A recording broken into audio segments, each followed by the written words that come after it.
On doit commencer par trouver l'ensemble de définition. Donc quand on a une fonction racine, on doit résoudre l'inéquation, donc ce qu'il y a dans la racine, supérieur ou égal à 0.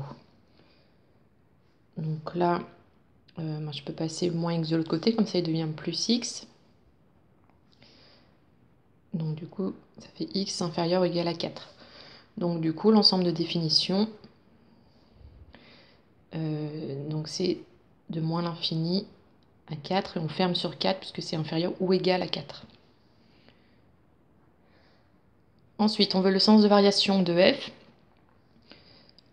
Donc, on prend deux nombres a et b avec a plus petit que b et tous les deux inférieurs ou égaux à 4 pour qu'ils soient dans l'ensemble de définition. Et petit à petit, faut qu'on arrive à f de a et f de b. Donc petit à petit, arriver à appliquer l'ensemble de la fonction f.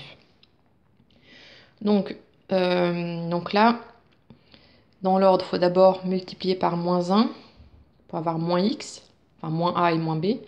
Après, ajouter 4. Donc, si je multiplie par moins 1, donc il faut tourner l'ordre des inégalités. Donc là, on a multiplié par moins 1. Ensuite, donc j'ajoute 4. Donc quand j'ajoute un nombre positif ou négatif, on ne change jamais l'ordre des inégalités.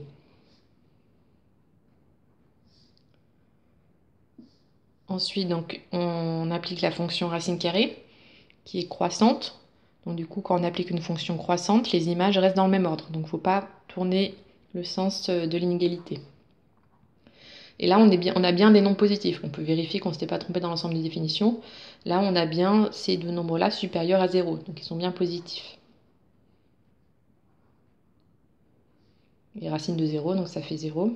Et on précise bien, on explique bien pourquoi on n'a pas changé l'ordre. Donc on dit que la fonction racine carrée est croissante sur 0 plus l'infini, parce que les nombres précédents, là, ils étaient sur 0 plus l'infini. Voilà, donc là, pour l'instant, on a tout ça. Donc tout ça est multiplié à moins 2. Donc on multiplie tout par moins 2. Donc on change l'ordre.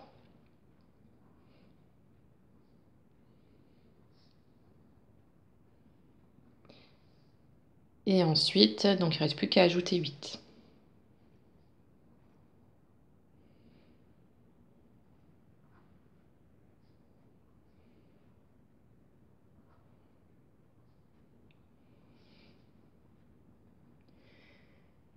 Voilà, et donc là on est bien arrivé.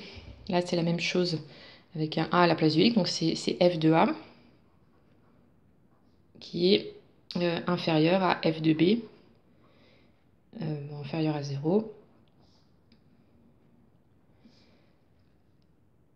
Et donc du coup on était parti de a inférieur à b, et on a f de a inférieur à f de b.